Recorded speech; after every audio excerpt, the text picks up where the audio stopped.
সুপ্রিয় শ্রোতা, শুভ সন্ধ্যা। আজকে আমাদের অল্প স্বল্প গল্পে বিষয়বস্তু হলো মিথ্যা মামলার বিরুদ্ধে প্রতিকার। আমরা জানি যে মামলা তো মামলাই, সেটা আবার মিথ্যা হয় কি করে। তো উম্মে কুলসুম আমাদের সাথে আছে বরাবরের মতো। উম্মে কুলসুম, কি বলবে বলো? ধন্যবাদ ম্যাডাম। আসলে আপনি খুব সুন্দর একটি প্রশ্ন করেছেন যে মামলা তো মামলা, সেটা আবার মিথ্যা হয় কি করে। কিন্তু আমরা আসলে দেখেছি যে আমাদের সমাজে অপরকে ঘায়াল করার জন্য প্রায় কিছু হয়রানিমূলক মামলা দায়ের করা হয়। সেই মামলাগুলো যদি আমরা প্রথমেই দেখি যে মামলা একটা দায়ের করার পর পুলিশ তদন্ত করে, তদন্তেই বোঝা যায় যে এটা আসলে একেবারেই মিথ্যা, ভিত্তিহীন, ঘটনার কোনো সারবত্তাই নেই, তাহলে কিন্তু পুলিশ সেই ঘটনার সত্য নয় মর্মে একটা চূড়ান্ত রিপোর্ট দিয়ে দেয়। তাহলে এই ধরনের চূড়ান্ত রিপোর্ট যখন আসে তখন আমরা ধরে নিতে পারি যে মামলাটা আসলে মিথ্যা ছিল। আরেকটা বিষয় হচ্ছে যে মামলা যখন সাক্ষ্য প্রমাণের মাধ্যমে বিচারে যায়, সে বিচারিক পর্যায়ে বোঝা যায় যে আসলে ঘটনাটার কোনো ভিত্তি ছিল না, একেবারেই প্রতিহিংসামূলক বা হয়রানিমূলক একটা মামলা দায়ের করা হয়েছে। তো এই মামলাতে অটোমেটিক্যালি আসামি খালাস পায়। এইভাবে যখন কোনো মামলা বিচারিক পর্যায়ে বা তদন্তের পর্যায়ে ঘটনা সারবত্তাহীন, মিথ্যা বা ঘটনার অস্তিত্ব নাই মর্মে প্রমাণিত হয়, তখনই কেবল আমরা সেই মামলাগুলোকে মিথ্যা মামলা হিসাবে বলতে পারি। আচ্ছা কুলসুম, এই আমি একদম সাধারণ দর্শক হিসেবে তোমাকে একটা প্রশ্ন করি। তুমি বললে মিথ্যা মামলা জি হতে পারে। তো আমি দেখেছি সাধারণ মানুষের কাছে যখন যাই আমরা, বা আমরা বিচারকরাও দেখেছি, আমরা বলি প্রমাণিত হয়নি। এই যে প্রমাণিত হয়নি, এটা কি মিথ্যা মামলা? না, অনেক কারণেই কিন্তু মামলা প্রমাণিত নাও হতে পারে। কারণ হয়তো যথাযথভাবে মামলাটা তদন্ত হয়নি, বা তদন্ত হয়েছে সাক্ষ্য প্রমাণ যথাযথভাবে উপস্থাপন হয়নি, সাক্ষীগুলো সুন্দরভাবে কথাগুলো বলতে পারে নাই, এরকম টেকনিক্যাল কারণে কিন্তু অনেক মামলা প্রমাণিত হয় না। তাহলে আমরা বলতে পারি যে একটি মামলা মিথ্যা আর প্রমাণিত না হওয়ার মধ্যে বিরাট ফারাক আছে। কারণ প্রত্যেকটি মামলায় হয় প্রমাণিত হয় অথবা অপ্রমাণিত হয়।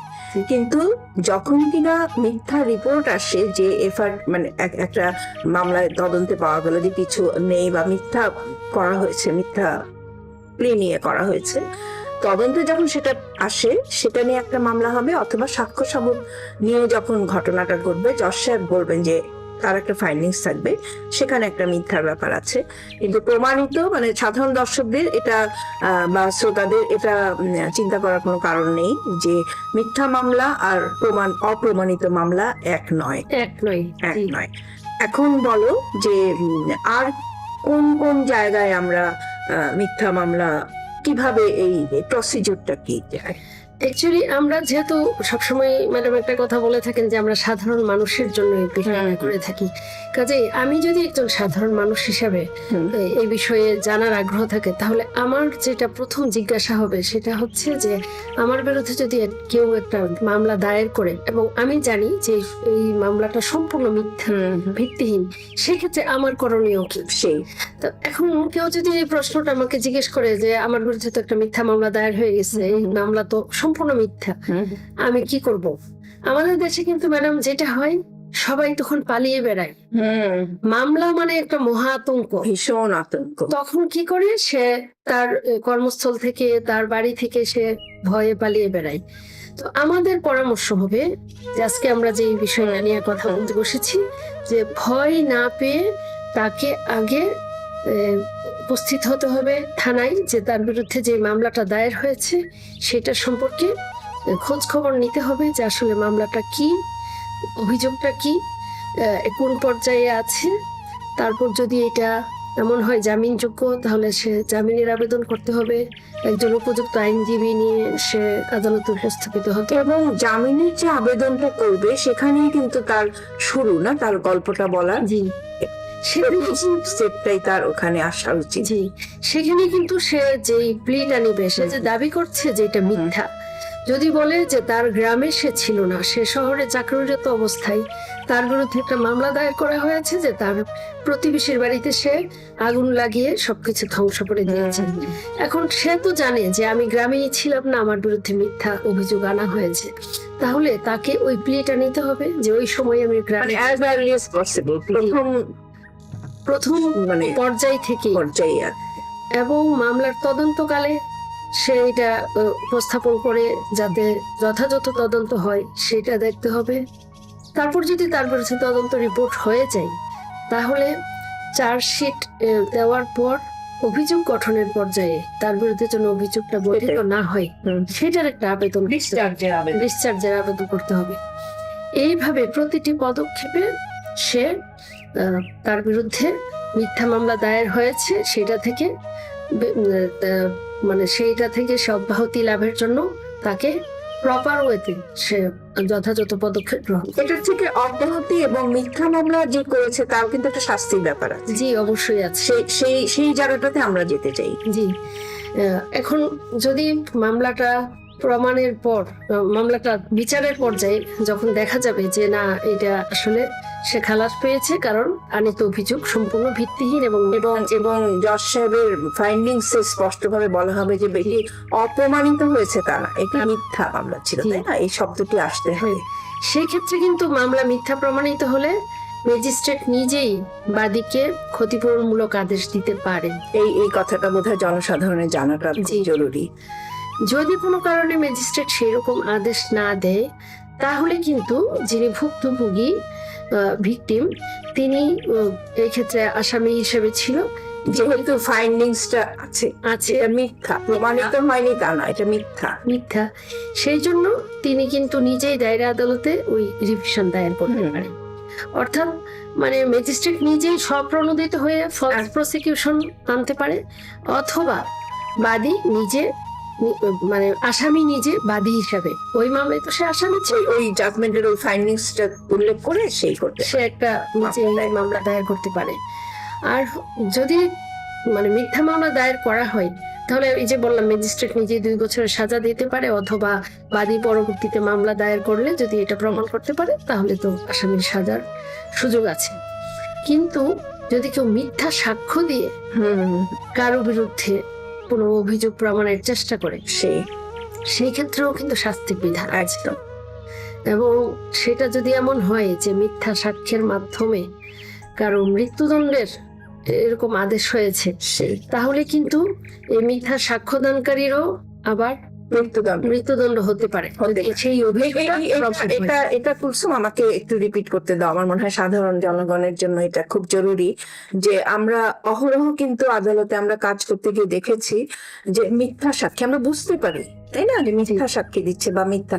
তো কাজে আমার মনে হয় সাধারণ জনগণের এই জিনিসটা জানা খুব জরুরি। আমি এই জন্যই রিপিট করছি, তুমি বলেছো তারপরে আমি আবার দ্বিতীয়বার বলছি কেন, যে সাধারণ জনগণের মধ্যে এটা জানা উচিত যে মিথ্যা সাক্ষী দেওয়ার কারণে কিন্তু তার শাস্তি হতে পারে, এবং সেটা এই আইনের মাধ্যমেই হয়। জি এটা জানলে ভালো। মিথ্যা সাক্ষ্য দিলেই তার 7 বছরের সাজা হতে পারে, আর মিথ্যা সাক্ষ্যের মাধ্যমে যদি মৃত্যুদণ্ড মৃত্যুদণ্ড হতে পারে। এটা খুব ভালো জানা দরকার।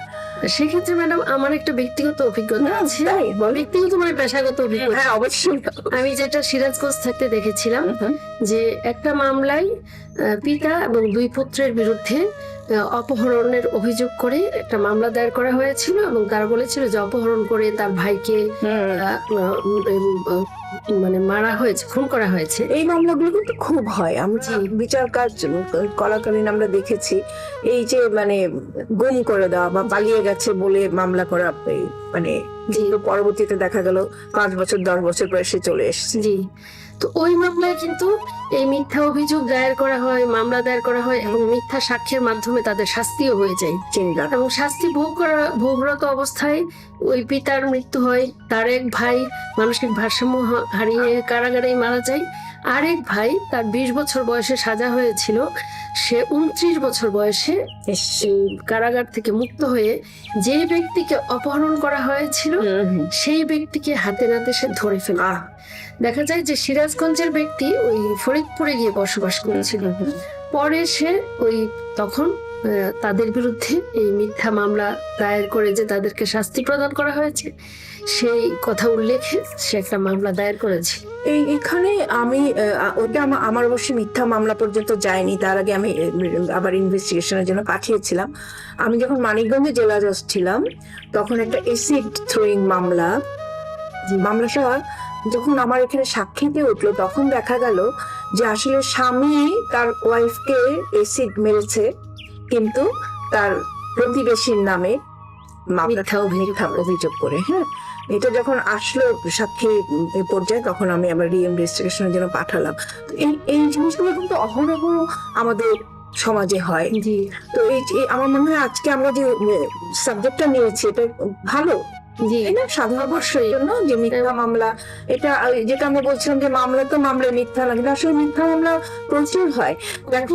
এখন আমরা আসল জায়গাটাতে আসলাম, একদম তাই না? নারী ও শিশু নির্যাতন দমন আদালত, এই যে নারী ও শিশু নির্যাতন দমন আদালতের একটা বদনামই হয়ে গেছে যে এখানে বেশিরভাগ মামলাই মিথ্যা। কিন্তু আমি আবার একটু দ্বিমত পোষণ করি, বেশিরভাগ মামলা মিথ্যা না, অবশ্যই কিছু কিছু মামলা মিথ্যা, কিন্তু নারীকে দিয়ে মামলাটা দায়ের করানো হয়, নারী কিন্তু দুবার ভিকটিম হয়, তাই না? এই জায়গাটাতে বলো তুমি কিছু।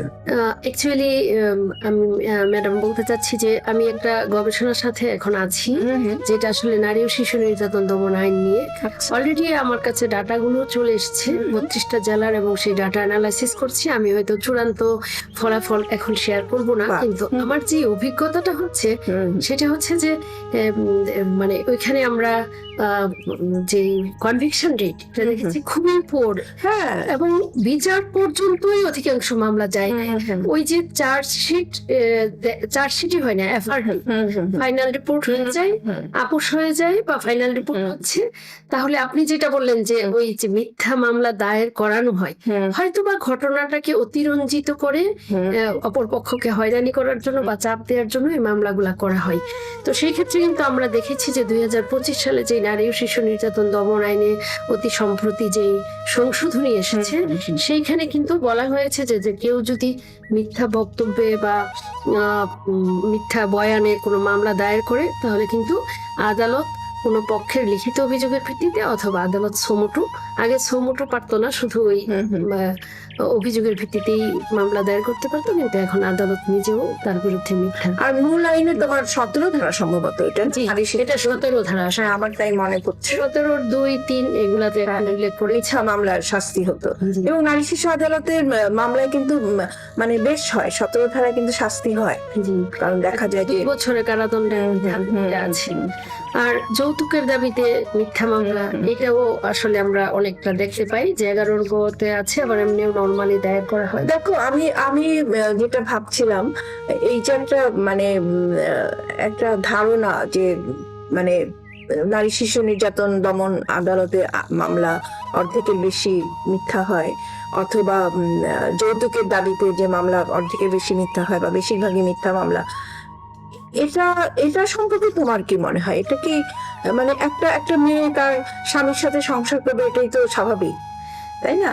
সেখানে সে কেন তাহলে মিথ্যা মামলা করতে যাবে? তোমার এই যে সামাজিক একটা সমস্যা, এটা থেকে তুমি কিভাবে দেখো? জি ম্যাডাম, অ্যাকচুয়ালি আমি যখন পারিবারিক আদালতের বিচারক ছিলাম চট্টগ্রামে, তখন আমাদের ওই কোর্টগুলো পাইলট প্রজেক্ট কোর্ট ছিল, যেখানে এডিআর এর মাধ্যমে অধিকাংশ মামলা নিষ্পত্তি হতো। তো আমরা দেখেছি যে একই সাথে একই নারী 3টা কোর্টে 3টা মামলা দায়ের করেছে।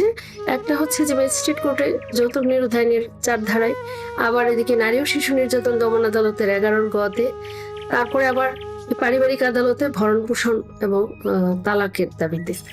কুলসুম, এই যে তুমি বললে একই নারী 3টা মামলা দায়ের করেছে, এই জায়গাটাতে আমি একটু দ্বিমত পোষণ করি। আসলে কি সত্যি সেই নারী 3টা মামলা 3টা জায়গায় করে কিনা, তাকে দিয়ে করানো হয়, জি এটা সে সে সঠিক পরামর্শ পেয়ে করে কিনা, তাই না? কারণ এটাই এটা আমার বলার বিষয় না। হ্যাঁ, এটা বলার ছিল। এটা হচ্ছে যে এখানে আমি মনে করি যে বিজ্ঞ আইনজীবীদের একটা সামাজিক দায়িত্ববোধ থাকা উচিত। যখনই কেউ আসে, হয়তো নির্যাতনের ঘটনা নিশ্চয়ই ঘটেছে, কোনো নারী শুধুই ফ্যান্সি ডিজায়ারে তার হাজবেন্ডের বিরুদ্ধে কোনো অভিযোগ নিয়ে আসবে না। হয়তো বা ক্ষুধার্ত স্বামী ঘরে ফিরে তার স্ত্রীর কাছে ভাত চাইলো, স্ত্রী হয়তো বললো যে ভাত নাই, ঘরে চাল নাই, ভাত রান্না করবো কি করে? তখন হয়তো সে তাকে একটা চড় থাপ্পড় দিল বা তাকে মারলো। এটা হয়তো বা রিপিটেডলি হতে পারে। তখন স্ত্রী যদি শুধু এই অভিযোগে তার বিরুদ্ধে মামলা করে বা তার এই অভিযোগটা নিয়ে বাবার বাড়িতে যায়, তখন হয়তো বিজ্ঞ আইনজীবীরা পরামর্শ দেয় যে শুধু এইভাবে হবে না, তাকে একটু শক্তপোক্ত করে ধরতে হবে, মানে একদম কষে ধরা, কষে ধরা, আইন এভাবে ধরতে হবে যে বের হয় না যাতে। যাতে হাজতে ঢুকে সে একদম এটা একটা মানে স্বাভাবিক একটা মানে মানুষের ইচ্ছা যে দেখাই নেব, দেখাই দেবো। এবং আমাদের কিন্তু কাজের অভিজ্ঞতা থেকে বলছি যে এই জন্যেই আসলে মামলার সংখ্যাগুলো বেশি হয় এবং নারী ও শিশু নির্যাতন দমন আইনে মামলাগুলো বেশি হয়। পারিবারিক আদালতে আসলে কিন্তু এই বিষয়গুলো আপোষে নিষ্পত্তির সম্ভাবনা থাকে, বিয়ে ভাঙ্গার হার কম থাকে বা তাদের মধ্যে সামাজিক বিরোধটাও বেশি হয় না। এবং পারিবারিক সুরক্ষা আইনে যদি যাই তাহলেও কিন্তু ওই সুরক্ষার শর্তে তারা উভয়ে সংসার করতে পারে। তো ম্যাডাম, আপনার যে প্রশ্নটা এবং আপনার যে অবজারভেশন, আমার মনে হয় যে এইটার সাথে এই বিষয়টা জড়িত আছে। কুলসুম, আমাদেরকে আমাদের রেকর্ডিস্ট হাত নাড়াচ্ছে, মানে অনেক সময় শেষ। তো আমাদের মনে হয় এই যে সামাজিক আমাদের অবস্থা, মেয়েদের অবস্থা, এটা আমাদের আমার কিন্তু মন ভরলো না আলোচনায়। মানে শুরু করতেই মনে হলো যে রেকর্ডিস্ট কেন আমাদেরকে থামিয়ে দিচ্ছে। আমরা এটা নিয়ে আরেকদিন আলোচনা করব। তো আমার যেটা বলছিলাম যে সুপ্রিয় শ্রোতা, আমাদের আজকে সময় শেষ, কিন্তু এই যে মিথ্যা মামলার বিরুদ্ধে প্রতিকার নিয়ে আমরা যেটুকুন বললাম, সেটুকুন নিয়ে আপনাদের যদি কোনো প্রশ্ন থাকে আপনারা প্রশ্ন করুন, আমাদের কাছে জানতে চান, এবং আমরা এটা নিয়ে আরেকদিন বসতে হবে আমার কেন জানি মনে হচ্ছে। কারণ এই যে একটা ব্লেম, মেয়েরা মিথ্যা মামলা করছে বা নারী শিশু নির্যাতন দমন আদালতে মিথ্যা মামলা বেশি হচ্ছে, এটা একটা সামাজিক সমস্যা। এই জায়গাটাতে বোধহয় আমাদের যেতে হবে, তাই না? তো আমার মনে হয় আজকে আমাদের আলোচনা এখানেই শেষ করি। সুপ্রিয় শ্রোতা, আপনারা ভালো থাকুন। সামনের বৃহস্পতিবার আপনাদের সাথে দেখা হবে প্রমাণিত অপ্রমাণিত মূল এপিসোড নিয়ে। এ পর্যন্ত ভালো থাকবেন। ধন্যবাদ।